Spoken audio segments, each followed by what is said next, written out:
Kabar gembira buat rakyat Aceh yang terdampak banjir.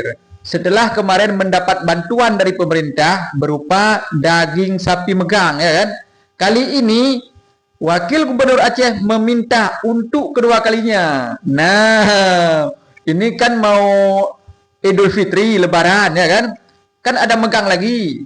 Jadi kalau kemarin diminta oleh gubernur, sekarang wakil gubernur. Mantap kan punya gubernur dan wakil gubernur yang peduli rakyat. Gimana caranya, Cok?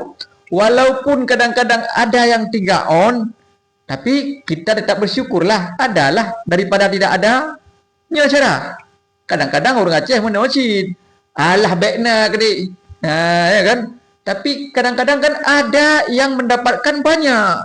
Cuma sebagian kecil mendapatkan ada yang 3 on. Jadi bersyukurlah, ya kan? Pemimpin kita Aceh sudah meminta kepada pemerintah pusat, ya kan? Kalau pemerintah pusat mengambil minyak-minyak kita, ya kan, hasil alam, minimal adalah bantuan daging sapi, kan begitu teman-teman. Jadi ini jangan terlalu dipelintir ya, karena wakil gubernur sudah berusaha supaya nanti lebaran haji adalah tulang-tulang dagingnya kan, si purai kenan.